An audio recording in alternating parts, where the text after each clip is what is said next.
future across the country. And as once Attlee's government built a generation of homes for local people, we too will rebuild Britain. So before I pass on to Keir, let me say this. I know that some who listen to my speech today will feel that twinge of scepticism in the back of their throat.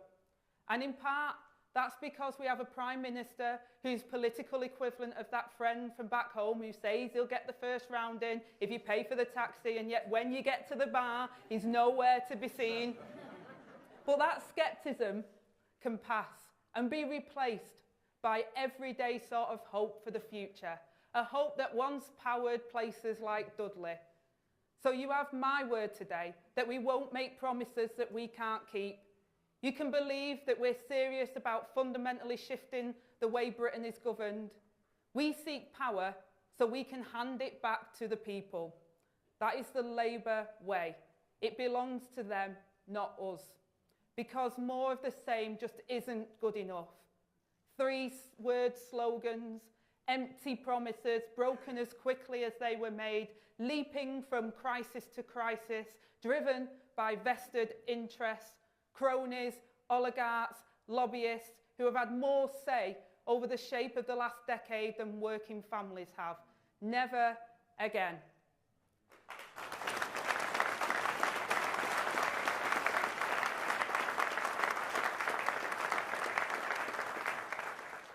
We could now be months away from the reset of a nation. On the 2nd of May, the country has a chance to send the Tories a clear message, put an end to the chaos and the failure visible in every community up and down the country. Sewerage in our streams, crime on our streets, mortgages and rents that are sky high. It's time for change on the 2nd of May. We used to say the Labour Party is a moral crusade or it is nothing. Well, I'm telling you now that my moral crusade is to fight for working people who built this land so that they will benefit again from the growth that they create.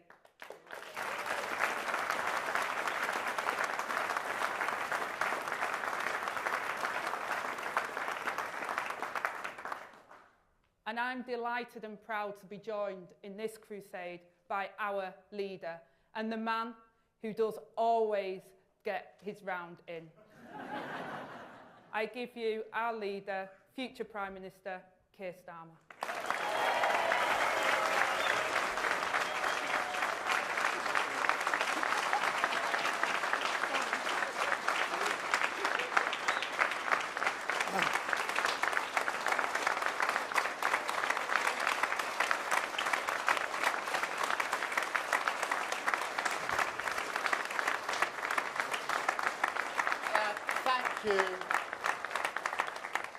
Thank you all for that warm reception. It's really fantastic to see you all here in this room today. Thank you, Ange. Happy birthday. It's Ange's birthday. What a treat we put on for her. And some advice for all of you, if you're thinking of getting in a round with Ange, don't be tempted by her favourite drink, the Venom cocktail, or you'll live to regret it. Thank you, Richard, for your introduction. We are so excited about the vision you have for the West Midlands. And as Anja said, it's great to be here in Dudley to launch Labour's local election campaign. The path to changing Britain, to national renewal, starts and begins here.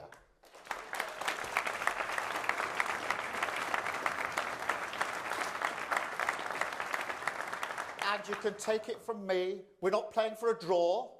We're looking to win in Dudley, looking to win in the West Midlands, right across the country. From Hastings to Hartlepool, a changed Labour Party on the march, on your side, return to the service of working people.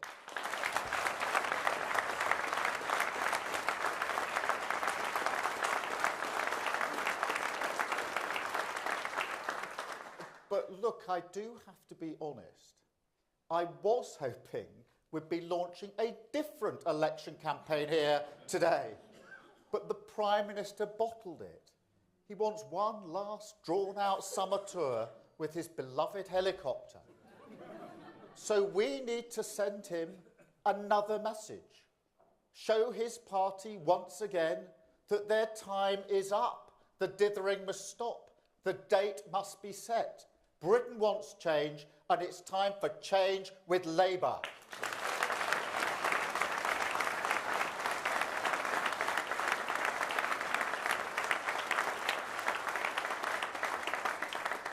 Because the choice at these elections is exactly the same as it will be later this year. Stability with Labour or more chaos with the Tories. Unity or division. Renewal or decline. A changed Labour Party ready to serve the interests of working people, or a Conservative Party that has forgotten how to serve anything other than itself. And we can all see the consequences. Their failure is visible in every community in Britain. The sewage in our rivers, the ambulances that don't come, the schools crumbling over our children's heads, mortgage and rent payments through the roof. And now, on top of this year, your council tax rising, a new Tory stealth tax coming soon to your letterbox, £300 per household, and they hope that you won't notice. In fact, they tell you that they're cutting your taxes, while at the same time they're rifling through your back pocket, give with one hand and take even more with the other. And on and on and on it goes. Say the right thing, do the exact opposite. Say we're all in this together, but decimate your public services. Say there's no downside for business, but rush through a careless Brexit deal. Say this is for ordinary people, but crash the economy to give tax cuts to the richest 1%. A party that is now so desperate, so broken by its failure to address your problems, that it has completely cut itself adrift from the responsibility of service, reduced with no record to defend, to exploiting Britain's problems for the politics of division. But look, here's the good news. They don't get to choose. You don't have to take it anymore. You can stop them. And that's the beauty of democracy. The power of the vote rests in your hands. And on the 2nd of May, you can reject the chaos, you can reject division, you can reject decline and vote for national renewal with Labour.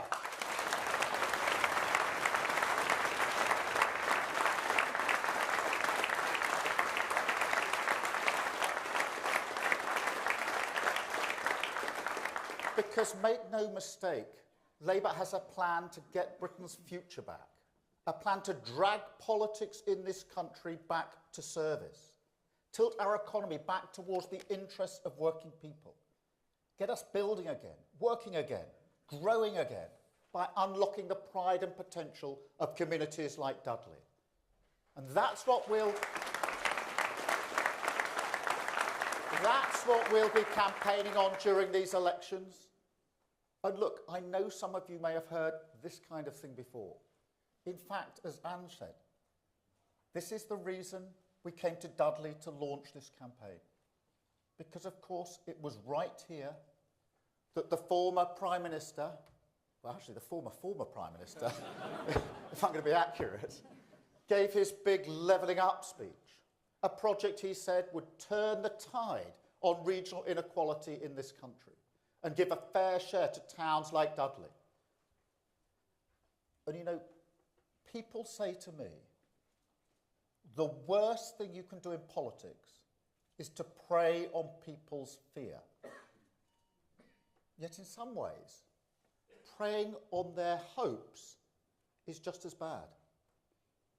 And that's what the Tories did with levelling up. Of course it struck a chord. Of course, a town like Dudley wanted that hope to be real. Not just the promise of a better future. We all need that. It's also how that project knowingly spoke to what towns like this have lost. The way of life that disappeared when the factories or pits closed. The community, the security, the chest-out pride that grows when you are certain your contribution is respected. That what you do, what you make, matters.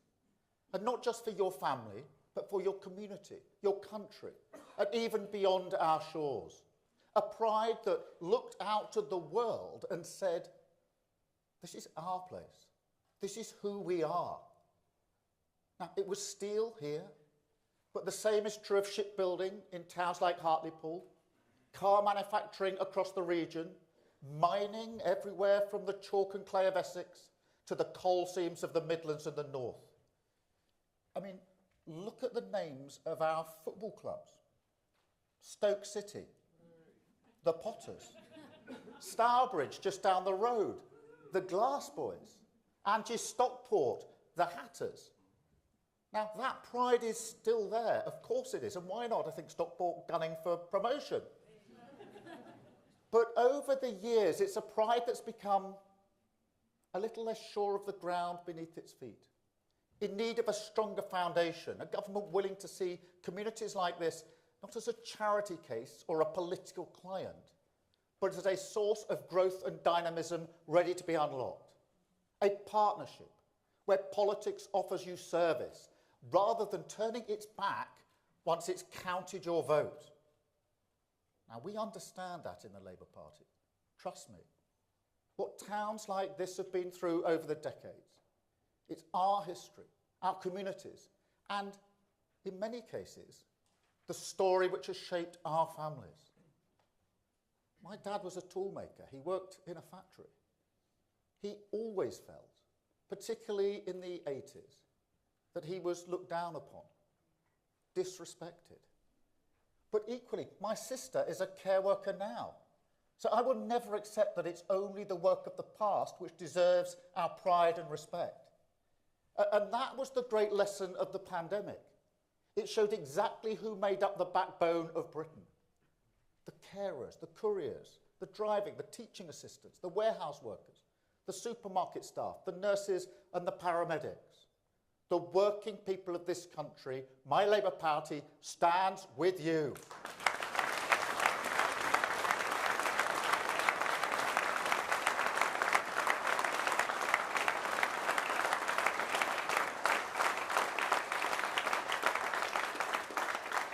And that's my biggest frustration with these 14 wasted years. It's not just the stagnation, not just the price working people have paid. It's also the countless missed opportunities to give working people the power to drive our country forward, to bring people together outside of a crisis, unlock that pride people have for their community, and harness it to change our country. Now, levelling up is a good ambition for Britain. Taking back control, if it means control for communities, not politicians in Westminster, that is absolutely essential for growth. But moving forward requires not just a new plan, but also a fundamental shift in how we govern. Britain's got an economy that hoards potential and a politics that hoards power. And it's no coincidence, no accident, that this leaves us with more regional inequality than anywhere else in Europe. So if we want to change our economy, we must also change our politics. And both these goals require things we know the Tories will never deliver. Economic stability, a commitment to service, a recognition that the sticking plaster approach to investment costs Britain more in the long run, that economic growth is not something that those at the top hand down to the rest of the country, and that a more dangerous world needs a more dynamic government prepared to step in alongside business and communities to deliver the security that working people need.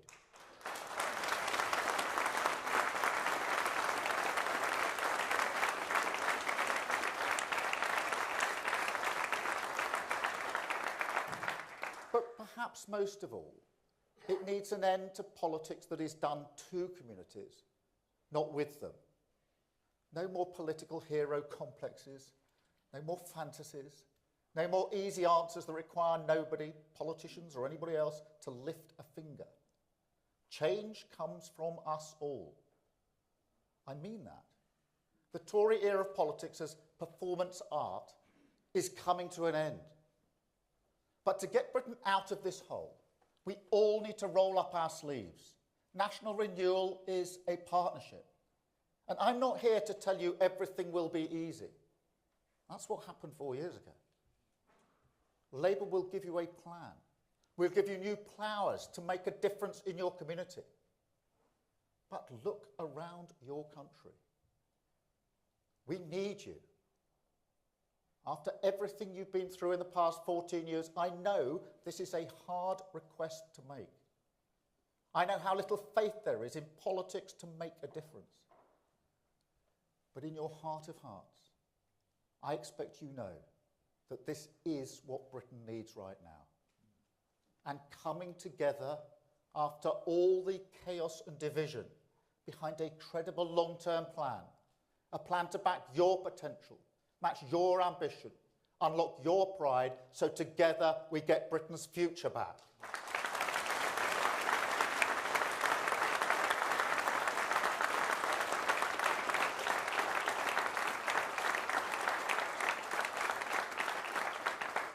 So here's what voting Labour means this year, the change we offer for your community and our country, the new foundation we lay together that will give your family more security, unlock your community's potential and generate economic growth from the whole country.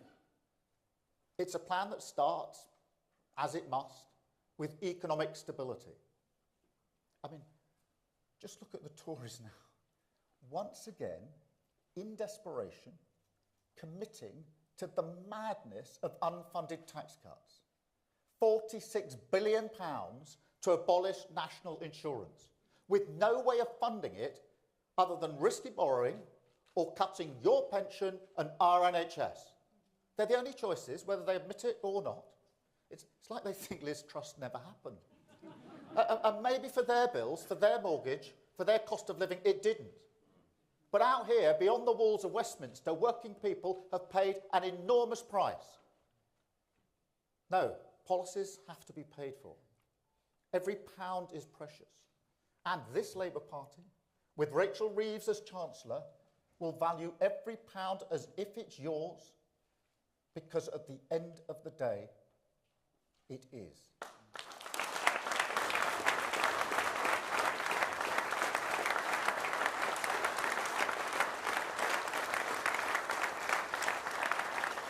And on that rock of economic stability, we lay our new foundation, 5 national missions, 5 new priorities to turn the page on Tory decline and walk towards national renewal. 1, higher growth, with a reformed planning system, no longer blocking the homes, the infrastructure, the investment that the country needs. 2, safer streets, with 13,000 extra neighbourhood police officers cracking down on the antisocial behaviour which blights too many of our town centres. 3, cheaper bills, with GB Energy, a new publicly owned company harnessing clean British power, not foreign oil and gas. 4, more opportunities for your children, more mental health support in our schools, expert teachers in every classroom, new technical excellence colleges, training our kids in the skills they need and businesses want. And 5, our NHS back on its feet, 2 million extra appointments every year, a plan to cut the waiting list, start clearing the backlog, rescue NHS dentists and end the ATM scramble at your GP surgery.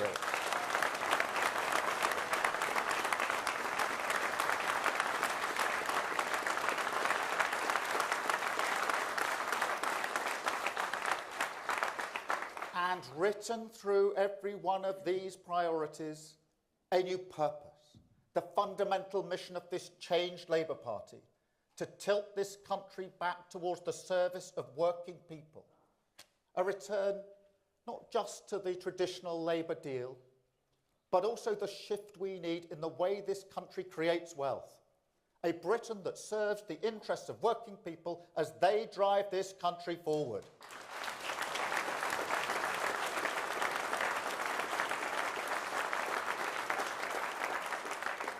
And so, when we look at the opportunities clean energy and new technology can bring, we do so with a national wealth fund that stands with business, invests in the critical infrastructure our future growth needs, creates 650,000 new jobs, over 60,000 in the East and West Midlands, a plan that will relight the fires of renewal in communities like this.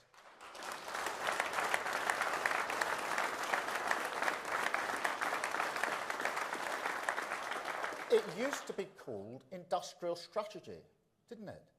And it's not an old-fashioned idea. In most countries around the world, it's seen as the bread and butter of responsible government. Because in a world as volatile as ours, with new technologies in life science, clean energy, artificial intelligence, all on the horizon, it is our job to make sure regions like this are backed with the investment that they need. The gigafactories that will make electric car batteries across the Midlands, the renewable ports ready to take offshore boom in the North Sea, the clean steel that can bring the next generation of jobs to Scunthorpe or Sheffield. And when we create jobs in communities like this, we do so with a new deal for working people. Not just because work should always provide dignity, but also because a labour market riddled with insecurity is bad for productivity and bad for growth. So we will scrap zero-hour contracts. We will end fire and rehire, make work pay with a real living wage, and say unambiguously, this is good for growth.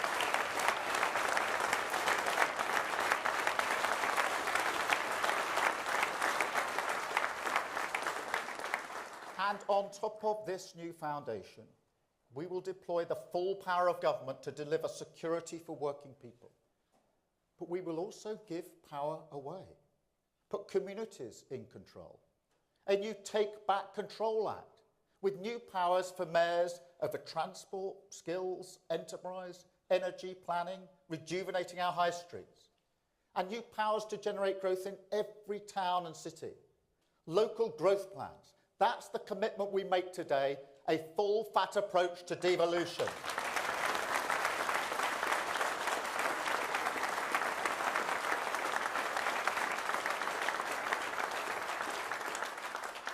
But with that, an expectation that those powers will be used to grow the local industries that are so important to unlocking pride. The argument is simple. Devolution is absolutely essential for taking on regional inequality. Democratic decisions are better made by local people with skin in the game. I've always believed that. Because it wasn't some central planner who built the old Round Oak steel factory all those years ago. It wasn't a big politician who made Stourbridge famous for glass production, or the Black Country in Birmingham the workplace of the world. No, that sort of pride is not in the gift of politicians. It's built up over the decades by the people, the businesses, and the workers of a community. In partnership with government, absolutely, that is vital. Levelling up doesn't happen by magic, but the energy and the drive must always come from a place itself. So when communities across Britain ask, what's our future in the modern economy? I say Labour will always respect your contribution. We will give you the tools you need. We will get the country's future back. But your destination, your decisions, the pride that defines who you are, that belongs to you.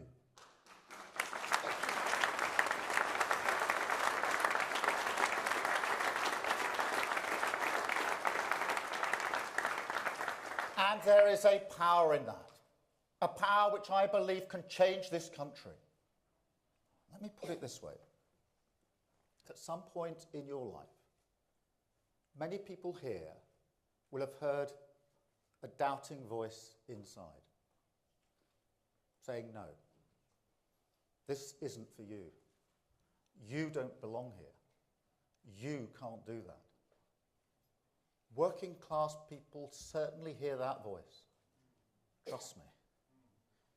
And in a strange way, perhaps it's that kind of insecurity industrial communities feel when they look to the future. But imagine if instead a whole country said, you do belong. Imagine if a whole country said, we back your potential. Imagine if a whole country commits properly to unlocking the pride you have for your community. Then look what we could build. A Britain where every contribution is equally respected, where you don't have to change who you are just to get on, where whatever your background, you can feel certain that your effort will be rewarded. The future will be better for your children. A Britain strong enough for you to invest your hope, your potential, your pride. A country we can build together. That is the change we offer. That is Britain's future. To get it back, vote Labour on the 2nd of May. Thank you very much.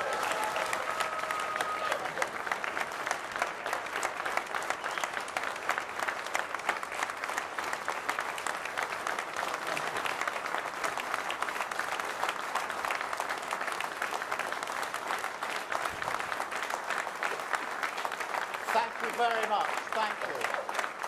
Fantastic to see you.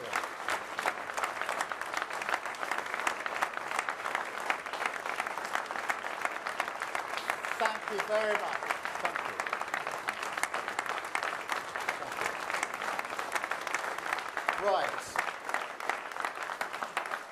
I'm now going to take a number of questions from the press, and I've got a list here. I'm going to start with Mark from the Express and Star. Do we have Mark?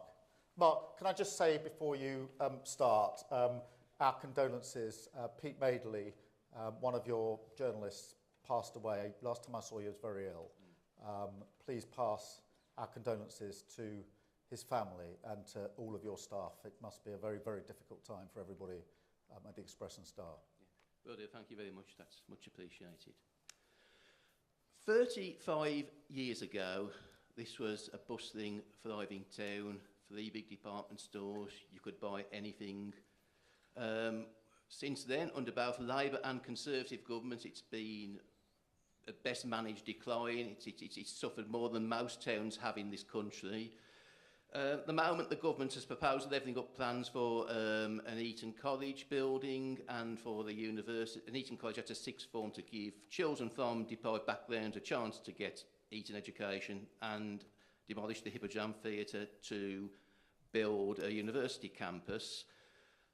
My questions are, can Dudley become the thriving town it was in the 1970s, 1980s? And what are your thoughts on these regeneration proposals that the present government is putting forward? Are they enough, and what would Labour do differently? The answer to the question is yes, it can become a thriving town and place again, and I'm determined that it will. And the phrase you used then, managed decline, is the phrase that should eat away at all of us, because that is the feeling in too many places across the country.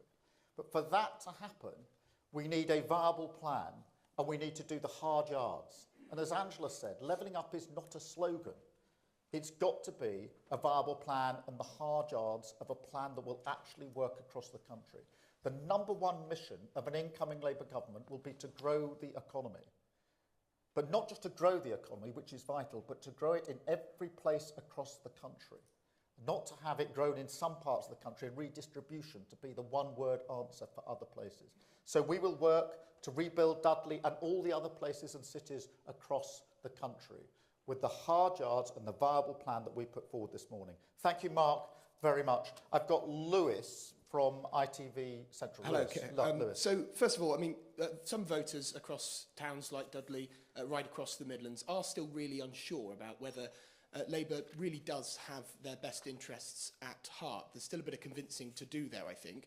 What can you say today that will convince people that you do have their best interests at heart? And given the fact that we are here in Dudley today, I wonder too, what does the Black Country mean to you? Well, look, I mean, this is such a good question, because one of the most important things in politics is being clear that you get it, you understand how people feel about themselves, their family, their community, their place. And across the Black Country, it is important that we feel it, we understand it, that emotion that comes with place. And We talk about managed decline, but alongside that's a huge pride. Everywhere I go in the Black Country, there's an amazing pride people have in their place, their high street. It means something to them. In many ways, I feel they're screaming out for a government that simply matches their ambition and comes up alongside it. So in terms of the emotional connection, I completely understand. The answer then is, well, if you do understand how we feel, what we want, the ambition that we have, and you're prepared to come up alongside us, have you got a viable plan to do it? And that's why the local growth plan is so important, because that is local, it's based in place, it's about people with skin in the game, playing their full part, but alongside a national strategy that works. That is hard yards, and my frustration of the past 14 years, but particularly since 2019, is that in saying levelling up, the government was tapping into something real that people yearned for, but they didn't have a viable plan and they didn't do the hard yards. That's unforgivable. And we intend to turn that around and make sure that we can make that connection real and change places across the Black Country. Thank you for your question. I'll go, please, to Beth. Thank you. Beth Rigby, Sky News. Keir Starmer, you're framing these elections as a national moment. And if the polls are right and there's real enthusiasm for Labour, you'd expect 1996-style numbers, Labour shooting up by hundreds of councillors and the Conservatives losing even more. Isn't anything short of that a sign you're not in landslide territory? And just quickly, you're talking about devolution, but there is an immediate crisis with 1 in 5 council bosses saying they think it's fairly likely they'll go bust in the next 15 months. The Local Government Association calculates that there is a £4 billion funding shortfall in the next 2 years. Will you commit that money? Thank you. Well, Beth, thank you, and let me address both parts of that. The first thing to say, just from the very beginning of your question, Beth, is obviously what we've got on May the 2nd is the mayoral and local elections, and later in the year, the national elections. But they go together, because what we want to do is to make sure that the local and the national are integrated. And this is the first part of a 2-part series, if you like, and that's why 2nd of May is so important. Look, I acknowledge that we need to work very, very hard to win that election. I say to my shadow cabinet every week that in order to get from where we landed in 2019 to even a 2 or 3 seat Labour majority will require a bigger swing than 1997. That's a sobering thought. That's why we've been disciplined, focused, changed the party, exposed the government as not fit to govern, and are absolutely intent on putting our plan for Britain before Britain. That's the opportunity we have now. We will continue to do that. We have gone from a party that suffered the worst loss since 1935 to a serious contender as we go into that election. And I say to my shadow cabinet, put the polls to one side. It's the hard yards of focus and discipline and being clear that we're delivering for the country. And have one thing in mind, that we will restore this country to the service of working people. That's the chance that we have to turn this country around. And Beth, you're quite right to then focus on the appalling situation in which many councils have been put across the country. And there's no playing political games on this. Councils of all political stripes are struggling with the lack of funding they've had over a prolonged period. And we need to turn that around. We will do that. I think there is scope for different kinds of funding settlements. Talk to any council leader and they'll say the 1-year settlements are very difficult for us because we can't spend money effectively and as well as we should. So it's hard because there isn't enough money. It's even harder because it's 1-year settlements. We can change that around with 3-year settlements. I can't pretend that we can turn the taps on, pretend the damage hasn't been done to the economy. It has. The way out of that is to grow our economy, and that takes me back to the plan that we're launching today. Thank you very much, Beth. Can I go to Paul, Channel 4, please? Paul. Morning, Sir Keir. Nice to see you. Nice to see you too. Just picking up from Beth's question there, the plan to empower local communities through devolution, isn't that radical? You've said it yourself, it's pretty much Boris Johnson's Levelling Up 2.0. But the one thing that all local authorities say is they haven't got enough money. So are you committing to real levelling up with real new money for the Levelling Up Fund and for local authorities? And we'll be more than happy with just a simple yes or no answer. Well, you've asked me 4 questions, so it's a little bit tricky, but I'm beating Beth. But look, I mean, firstly, levelling up requires the hard yards and a viable plan. It didn't have one.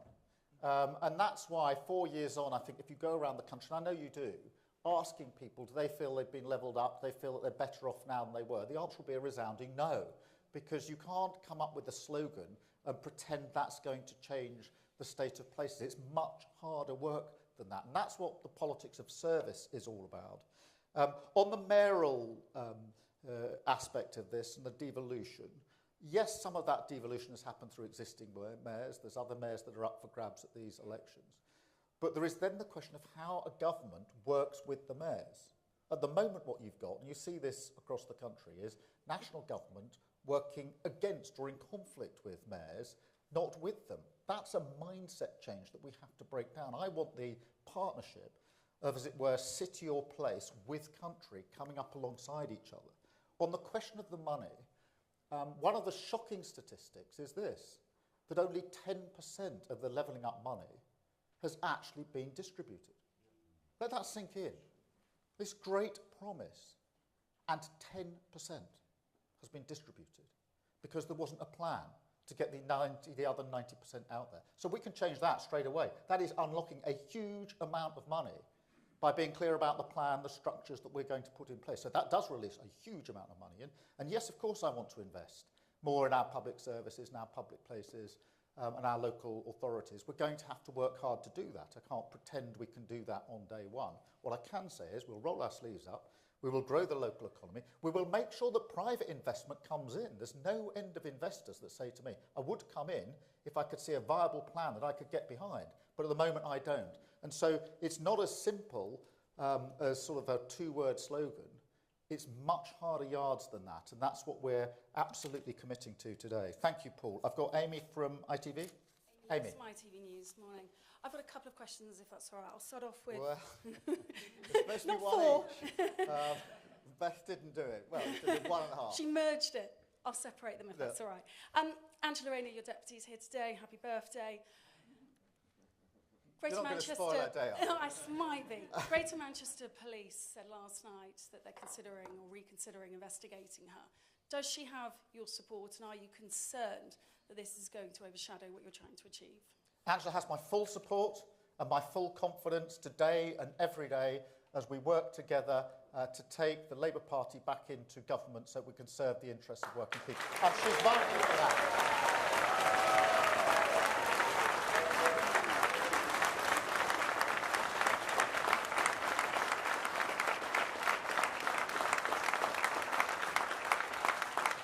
And your follow-up? Follow-up question on that.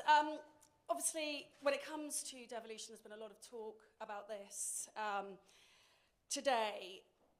Is it right that perhaps for you, the opposition isn't the Tories, but actually the fact that voters believe that no one can achieve this, no one can level up at the moment? I mean, that's such an interesting question. I mean, the opposition is the Tories, of course. And we intend to take them on, and we are. But one of the terrible things they've done, in my view, is to beat the hope out of people over the last 14 years. And therefore, I completely understand why some people say, I quite like what you're saying, but can anyone fix this after the mess that they've made? That's a terrible reflection on the Tories. People look around and see their public services broken, their NHS almost unable to cope, their community no better off now than it was 14 years ago, them not feeling better off, and of course, they question whether anyone can change this.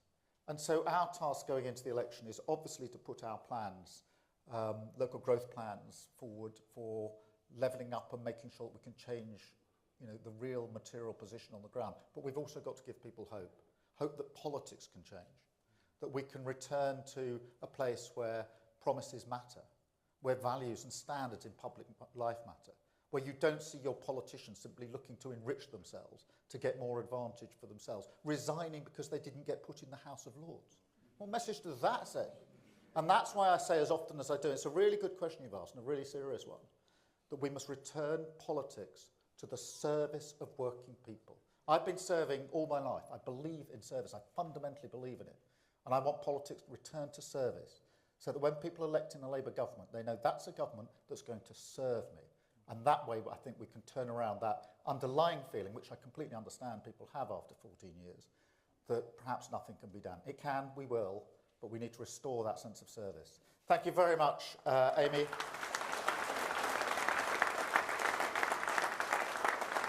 Ian. So we're all standing up now for some reason.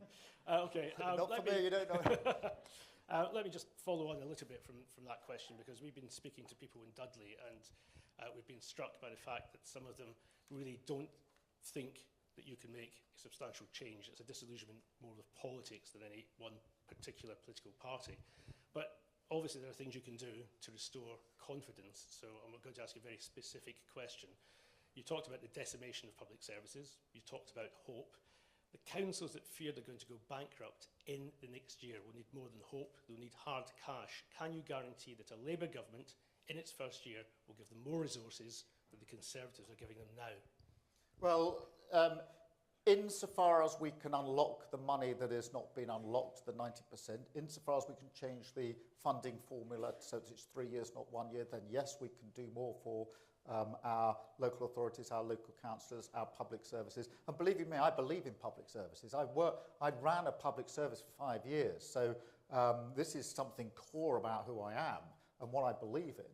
But can I stand here and pretend to you that there's a magic money tree that we can waggle on the 3rd of, or the day after the election? No, they've broken the economy. They've done huge damage. And even now in their budgets, they're using any potential money for public services for gimmicks.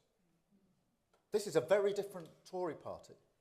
This is a Tory party that's lost any sense of the national interest and is now passing budgets in their own party interest.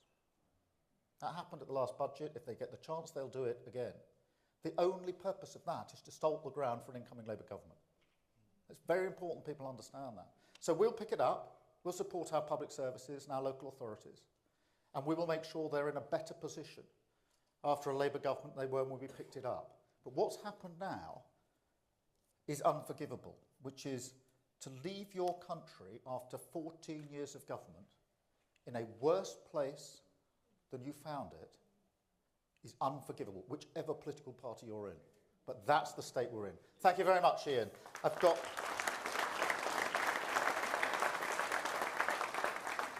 Chris.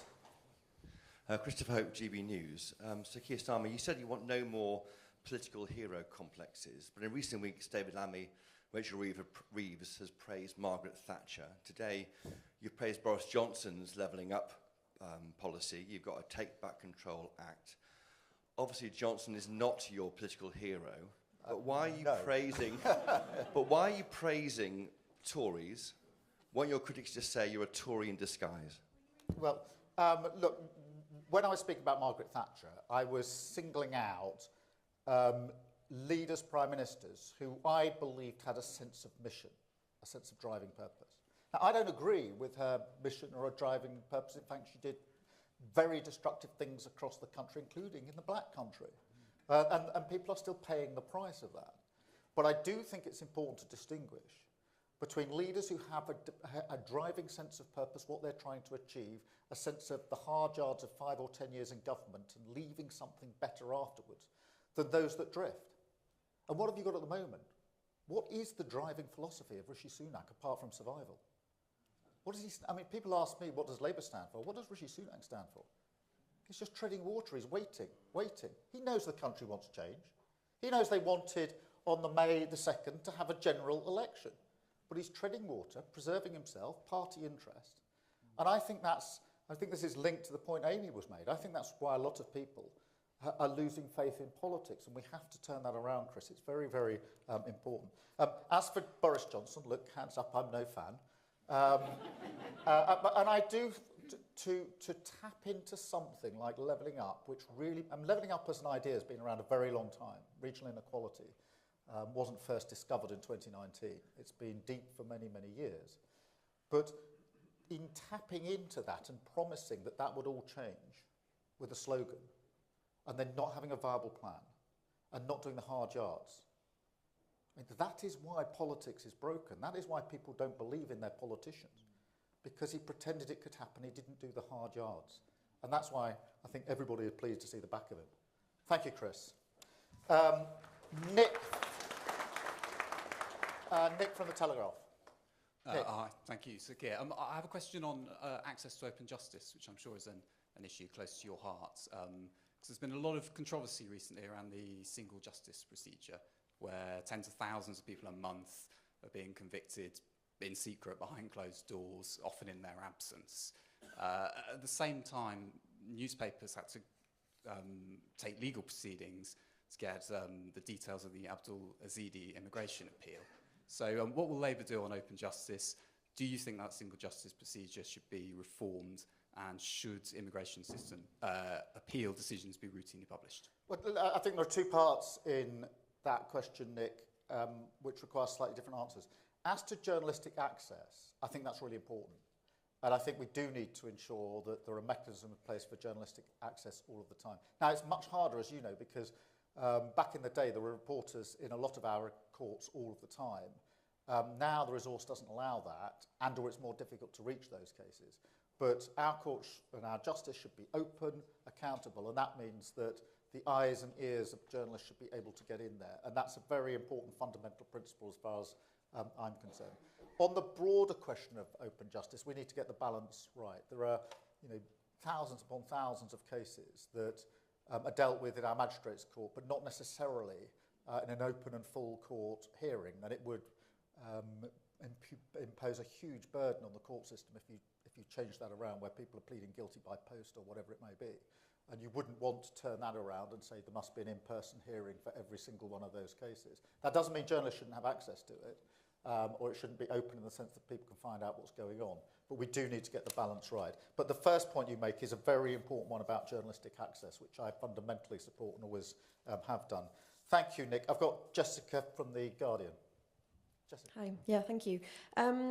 Well, we're all very aware of the wider financial crisis facing local authorities in the country. We're obviously just down the road from Birmingham, where the council declared effective bankruptcy last year after a series of financial mishaps, which councillors have admitted to and apologised for, and obviously a similar situation in Nottingham. I mean, do you have concerns about what impact this could have for Labour at the local elections in May? And just also quickly, you said that Labour would ban fire and rehire practices.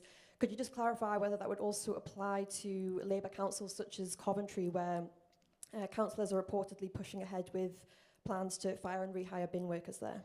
Well, look, on council finances, you pick out Birmingham, but there are plenty of councils across the country that are in financial difficulties. I think, and Richard will have better statistics on this than me, there's been about £1 billion of cuts or money taken out of Birmingham over the last decade or more. That's very difficult. And I know people in Birmingham who rely on the services are very worried about that, because they worry about the impact it's going to have on them. The only way through this is to have a better funding settlement and to have those plans in place to grow the local economy, and to have a council in a sense that the government wants to work with councils, mayors, combined authorities, rather than simply working against them and trying to blame other people. On fire and rehire, look, I'm against it, and that means I'm against it wherever it is. And it's as simple as that. I'm not going to wade into an industrial dispute. That wouldn't be right.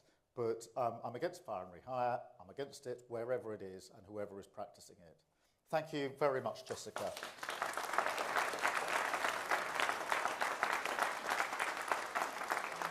Christian from The Express. Hello. Last year, during a Tory minister's tax row, Ms Rayner said if he's lied and misled the public and HMRC about his tax, his position is untenable. During the Beergate row, you said you would resign if found to have broken COVID laws. Should your deputy resign if she's found to have broken any rules? Well, look, Angela has answered, I don't know how many questions about this. She's not broken any rules. She's in fact taken legal and tax advice, which has satisfied her and us and me about the position. And I think when I look at this in the round, and it goes back to Beergate, the fact that the Tory party is spending more of its time and energy pursuing this issue rather than answering the question and of accountability for what they've done after 14 years as we go into an election tells you everything you need to know about them.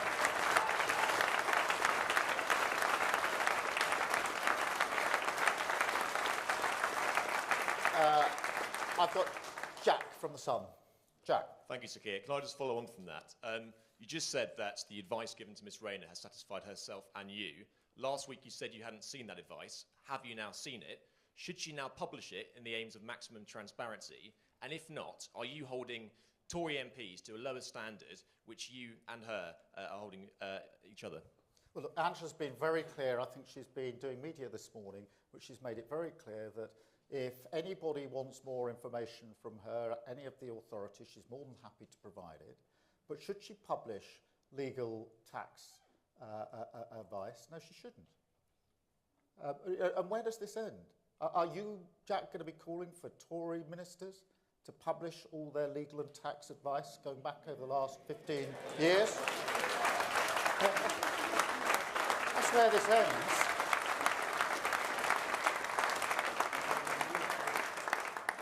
Thank you. Kumail from the Mail. Kumail Jaffer, Daily Mail. You've accused the Tories of preying on the hopes of people and then turning their back on them after they get elected. You yourself have obviously U-turned on a number of policy promises. So how can voters trust you not to do the same thing that you've accused them of if you're elected? What I've done is to take difficult decisions before the election about what we can deliver. Sometimes that has required us to adjust our position. So if you take some of the commitments we made on £28 billion, since we made that commitment, the Tories have done enormous damage to the economy. And therefore we've had to adjust our plan.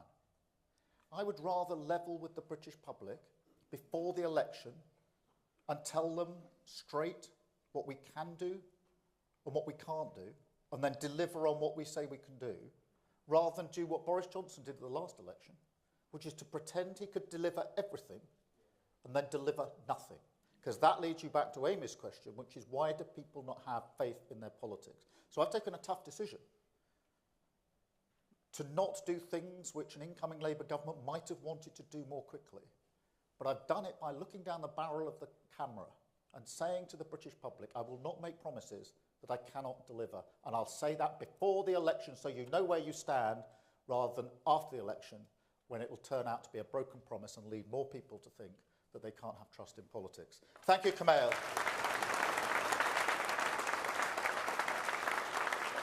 And Lizzie from the Mirror. Hi. Lizzie. Hi, Keir. Lizzie Buckham from the Daily Mirror. There's been some speculation in recent weeks that the New Deal for working people could be watered down due to pressure from business leaders. Can you guarantee that it would be implemented in full in the first term of a Labour government, including a ban on zero-hours contracts? Yes.